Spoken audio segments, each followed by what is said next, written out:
Viewer discretion advised.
Captain's log. Stardate October. Stardate October 20. Stardate last day of September.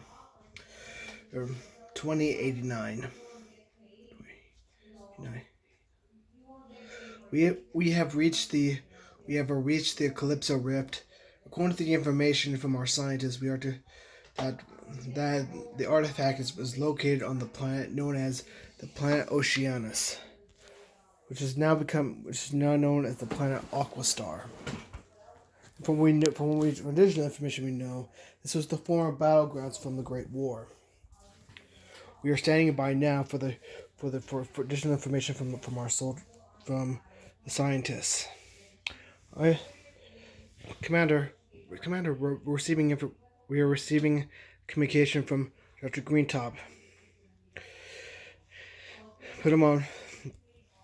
Commander, I assume you reached the Calypso Rift and the planet Aqua Star. Yes, what are we looking for? The artifact you are looking for, one of the 7 artifacts you are looking for, Commander. This is the first one. You are looking for the artifact known as the Pearl of Nautilus, Commander. And the Pearl of Nautilus was used by one of the monsters that was loyal to the evil being that was destroyed by the Star Warriors, known as Dark Matter. However, the monster has been destroyed since then, and thus this artifact has been lost to the depths of the sea, down below. We believe we found coordinates. However, you're going to have to take a team, and you're going to find the artifact. It will not be easy, Commander. It's going to have to be. It'll be quite a search for you. Are you up for it? We're up for it. Very well. Good luck, Commander. All right, Bendy. Hey, how is our sub ready? Is the mini sub ready? As well as our deck. I can use with the recording, of course. But first, do you want to do a reaction for the first video before we head down? Alrighty.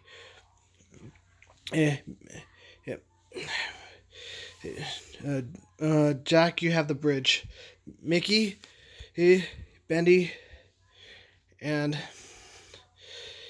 of course, and Boris, you're with me. Nemo, you're with me as well. We need you to help since you're more acquainted to the ocean. We need you to help us navigate since you probably should help us out with this. On my way. Hi everybody. Hi comrades. Welcome to another reaction. And guess what? It's Spooktober, everyone. And today for Spooktober, we're going to begin our first reaction. Well, we're going to start Chapter 4 of Painted Tears. I know what you're saying. Why? This isn't the October video, but hey. And since it's a Painted Tear, since it has the one who has been transformed to a clown, I mean, why not? I mean, I'm doing this for a friend, But and besides, I'm gonna give the I'll make it. Besides, I'll give this an exception for Spooktober. So let's get to it. Anyway, links in the description down below. Please support here for the FleuTV and his channel. Camelot, let's get to the video. Anyway, Let's go. 3, 2, 1, go. Pointed back out. He actually pointed out that I accidentally put chapter 4 instead of chapter 3. Now here we go. It's alright, man. Glad I pointed out for you, man. So here we go. Here we go. Chapter 4. Holding your hand. Stella reached Buckingham Palace and put Belle in her stable. She then rushed into the big palace and saw that many of the servants and guards were downcast and almost sad. What's going on? Stella asked. There was a moment of silence at first when the guard next to her said, "The king and queen are dying."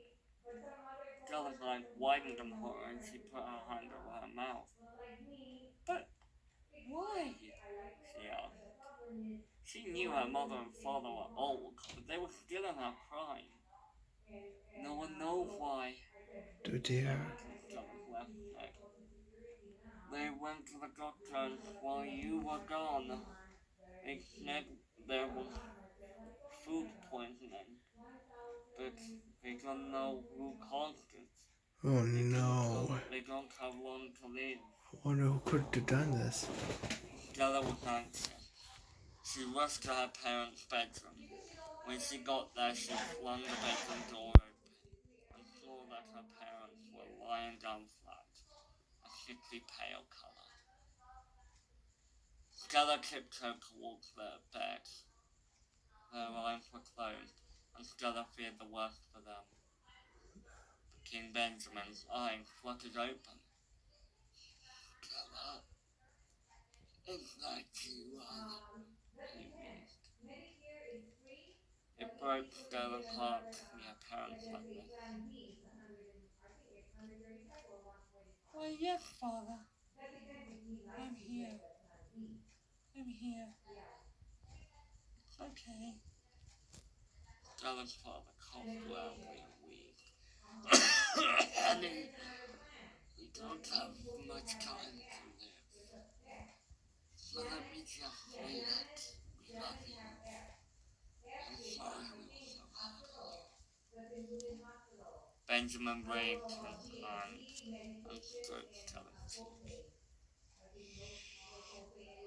Stella sniffed and took his hand. "Don't go, father. Please, I love you." Benjamin gave a snide smile and suddenly Stella's mother said, "You're such a special girl. I love you so much." Stella's eyes were filling up with tears. "I love you too." She was gaining a lump in her throat. She sniffed. "But please don't leave me." Benjamin wiped away the tears.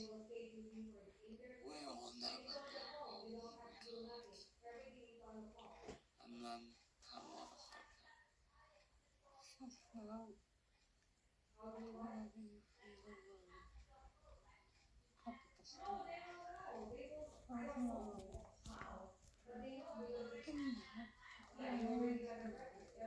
me. No matter what, no matter how cold you get."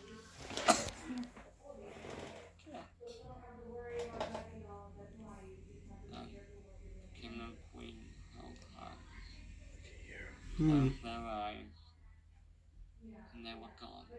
Oh dear. "No!" Stella wailed. She collapsed on the bed and started sobbing. She blamed herself. If she hadn't gone to Harry's house, she might have been there for her parents. "This is not my fault," she cried, until the guards came to escort her out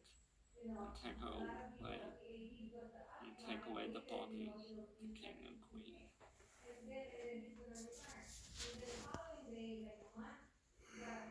2 weeks later, everyone was getting ready for the funeral. Stella was too upset to come out of her room. She had blamed herself for leaving her parents when they needed her the most. not telling them about Harry and how he threatened to listen to everyone he knew. After a few minutes, there was a knock on her bedroom door. Who is it? Stella groaned. It's Prince Jeremiah. Can I come in? Stella's heart fluctuated. She knew she was too sad to meet anyone, but maybe Jeremiah could lighten her spirits. Come in, she said in a forlorn whisper. Prince Jeremiah opened the door and came in. When he saw Stella, his face fell, and he went over to her bed to comfort her. Stella sat up and Jeremiah sat on the bed. Stella, I heard what happened to your parents. I'm so sorry. Jeremiah rested a hand on Stella's shoulder. I wish there was something I could do to help. Stella sniffed. Thanks, Jeremiah. Without you, I don't think I could cope with the loss. Jeremiah gave a sad smile. Well, if you need anything, just call me, okay? Stella nodded and sniffed. Okay. Still fishy. Jeremiah stood up and cleared his throat. Right, I have to go and help the others prepare for the funeral. Call me if you need anything. And with that, he was gone. Stella lay back on the bed. She sighed and closed her eyes. Then she got a call from Lorna. Stella sat up and picked up the phone before pressing it against her ear. Hello? Hey! Hi, Stella! Came the voice on the other end. Stella loved hearing Lorna's voice. Hey, Lorna.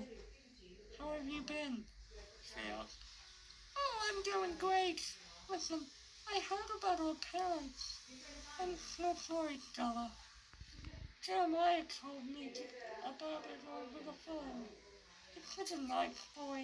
You should confess your feelings of love towards him. Yeah, Stella chuckled. The problem with that is I don't know if he likes me back. Maybe he does like me, but he's a charming prince, and I may be a princess, but that's only by appearance. I'm a tough, cocky, and headstrong tomboy at heart. Yeah, but that's a good thing, Lorna remarked. That's a good trait to have, and I think that's probably what Jeremiah would like about you. Listen, I have to go, but I'll see you at the funeral. Love you. Bye. Love you too, sis. Stella cheered. Then she hung up. Stella then decided to go out, so she opened her bedroom door and wandered through the hallway. Stella was so caught up in her mind about what she should do while she was out that she bumped into someone and almost fell to the ground when that someone caught her around the waist. Stella looked up to see that the person who had caught her was Jeremiah. She blushed and gave a small smile. Hey, she said in a small voice. Jeremiah chuckled and let go of Stella. Hey, Stella, can I talk to you for a moment? Stella was taken aback at the concern in Jeremiah's voice. Yeah, sure. What about? She inquired. Jeremiah guided Stella to her bedroom and closed the door behind her. Listen, I want to know where you were the night your parents were dying. Stella was surprised. She was hesitant about telling Jeremiah the truth. Then she sighed and confessed everything. Okay, I'll tell you everything. It all started when this mysterious username on Instagram called Harry the Ringleader texted me and invited to his house. And it turns out he's this big clown thing. Oh, she covered her mouth. I wasn't supposed to tell you that. Jeremiah removed Stella's hand from her mouth. Stella, it's okay. You can trust me. Please, go on. Stella sighed and continued. She knew she could trust her. Well, it turns out I was invited by that big clown creature called Harry. He told me I couldn't tell anyone about our whereabouts. And that's why I've been visiting him in secret. But you must promise me not to tell anyone about it. Promise? Jeremiah chuckled. I promise. But can you please show me where this clown thing lives? To prove that you're not lying? Stella was surprised that Jeremiah would think that she'd lie. But his eyes were so filled with kindness Like and a this. smile for Huntington that she nodded in agreement. 10 minutes later, Stella and Jeremiah walked through the forest until they stopped at the big circus house that Harry lived in. Oh, Jeremiah whispered. That's where the clown lives? Stella nodded. Jeremiah and Stella saw a bed of blue roses, and Jeremiah took a step forward, but Stella stopped him by grabbing his hand. Wait, you can't enter the house. Harry might not like other visitors like me. But if he ever found out about you knowing where he lives, then it's consequences for the both of us. Oh, okay. For a moment, Stella thought she could sneak an appointment in Jeremiah's office. But then he brightened up and said, right then. So shall we continue our walk since we're out here? Stella chuckled. Then they both realized that they were still holding hands. Oh! They both cried immediately. But then Stella thought that this was her chance to confess her feelings to Jeremiah. Jeremiah, can I tell you something? Jeremiah nodded. Sweet. They then continued walking, and Stella kept talking. Listen, Jeremiah. She stopped and looked at Jeremiah and took both his hands in hers. I love you. I've always loved your hair, your face, and your kind nature. I love you, Prince Jeremiah. Jeremiah chuckled. I love you too, Stella. Listen, I have to make a call. So let's go back to the palace. Stella was disappointed that they couldn't stay out, but agreed. 10 hours later. Everyone stayed outside, mourning the loss of the king and queen. They were all in black suits and ties, and Stella was wearing a long black dress with a black veil over her face. She got a text from Lorna saying that she would be a tiny bit late because she had to pick up some flowers for their parents' graves. But Stella didn't care. Jeremiah stood next to her, and everyone looked up to see the vicar who was going to give a speech.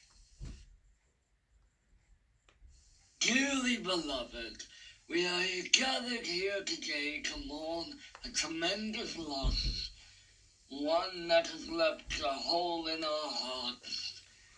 The king and queen of Buckingham Palace may be gone, but they will live inside us. As the vicar said all this, tears welled in Stella's eyes. She tried to sniff them back, and she felt a warm hand take her gloved one. It was Jeremiah's. He gave a sad smile and he looked at her. Meanwhile, Princess Lorna rode through the forest on her motorbike. She was told to find some flowers for the grave of her parents. She then found a big house with a bed of blue roses. She got off her bike, took off her helmet, and went towards the bed of flowers and bent down to pick them up. She picked a couple and was about to stand up when a tall shadow loomed above her. "Who are you? And what are you doing with my flowers?" She turned around but was grabbed before she could take a good look at whoever spoke. Meanwhile, 10 minutes later, Stella and Jeremiah walked through the corridor after the funeral. They were headed back to Stella's bedroom. When they reached her bedroom, Stella turned around and said, "Thank you, Jeremiah, for everything." Stella and Jeremiah then hugged, and Stella went to her room. "You're welcome, Stella," Jeremiah said quietly, before turning to walk off. Stella sat down on her bed. She saw a picture of herself, Lorna, and their parents, all grouped together in a family photo. She picked up the photo and sniffed as she studied it. She placed her left hand over it before she gave a sad smile and put the photo back. Stella then received a text from Lorna. She read it and it said, "Stella, help me! I've been taken by a strange flying creature!" Frowny face. "Oh no," Stella thought to herself, and once again she found herself having to go out without anyone to notice him. When Stella got to the big circus house, she saw Lorna's motorcycle, as well as some of the blue roses scattered on the grass. "Oh dear Lord," Stella was at herself. She ran towards the house and saw that the door was wide open, so went inside. "Lorna, where are you?" she called. Suddenly she heard Lorna's voice say, "Oh, let me go, you big cold-nosed freak!" And she saw Harry step into the light, dragging Lorna with him. He let go of her when he saw Stella. "You!" he cried. He marched towards her and Stella could see anger in his eyes. She was frightened, and then Harry spoke. "Why did you tell?" he demanded, then pointed at Lorna. "Do you know her?" "Yes," Stella stammered. "That's my sister, Princess Lorna, but I didn't tell her, I swear." Harry shook his head. "I know when someone is lying." He then started to come up close to Stella and sniff her. "And you ain't lying." He then stood back up.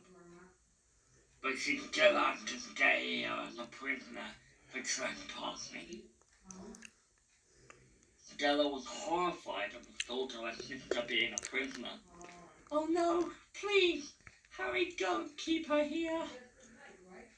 There was silence. Stella thought of what to say next, until she said, "Take me instead." Both Stella and even Harry were surprised and taken aback by this request of sacrifice. "You would take her place?" Harry asked, shocked. Stella looked down and grimaced. "Yes." Harry and Lorna both looked at each each other in bewilderment. And Harry said, "Fine. But you have to give your word that you'll stay here forever." Stella looked at Harry in the eye and said, "I give you my word." "No, Stella!" Lorna cried. "You have to run the kingdom and Harry grabbed Lorna and dragged her outside. Before throwing the girl out, he looked at her and said, "Promise me that you'll come and visit me every afternoon and tell no one about our whereabouts. Got it?" Lorna was about to refuse, but then she Stella's pleading eyes that told her to go along with it. So she turned to Harry and nodded. "I promise." Then she ran out of the castle and onto her motorbike. She then put her helmet on and rode off into the night. Harry walked back into the castle and walked towards Stella, who was trying ever so hard not to cry. "Didn't even let me say goodbye. I'll never see her. I'll never see my sister again." Stella spat out through her tears. Harry felt absolutely guilty for the first time in a long while. So he said, "Let me show you to your room." Stella looked up in surprise. "What?" "What? Were you expecting to be locked in a dungeon? Follow me," he grumbled. He walked up the stairs and Stella followed him. They walked through an endless hallway until they reached a master bedroom. Harry opened the door and moved his head to the right, indicating for Stella to go inside. "I hope you'll like it here," Harry said quietly, "because you'll have to get used to it." He then slammed the door behind Stella. Stella just broke down. She collapsed on the ground and started sobbing. It was the worst night of her entire life. Well, that was it, ladies and gentlemen. I enjoyed That's it. the end of the story. Well done. Just kidding. It's the end of chapter 4.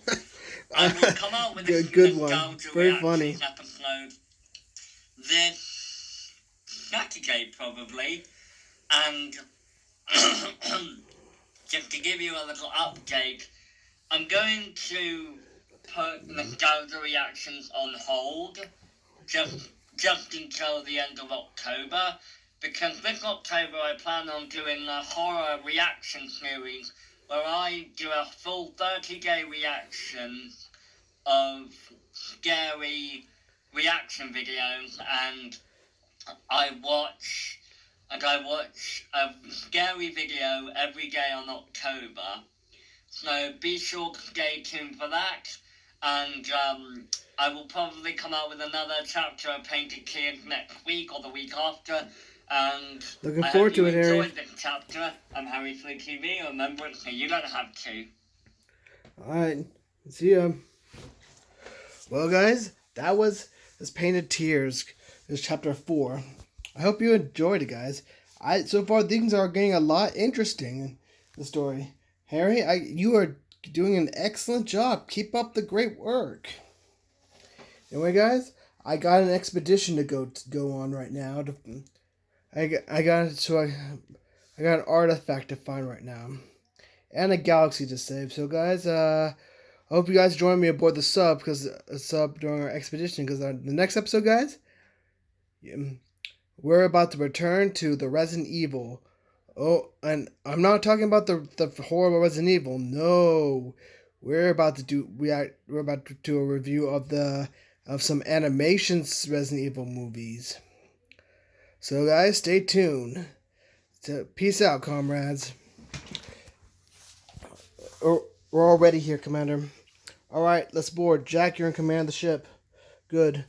All right, Nemo, I'm at the teleporter, Commander. I'll teleport. I'll teleport Nemo down. As soon as you guys are head to the sub. All right, let's go.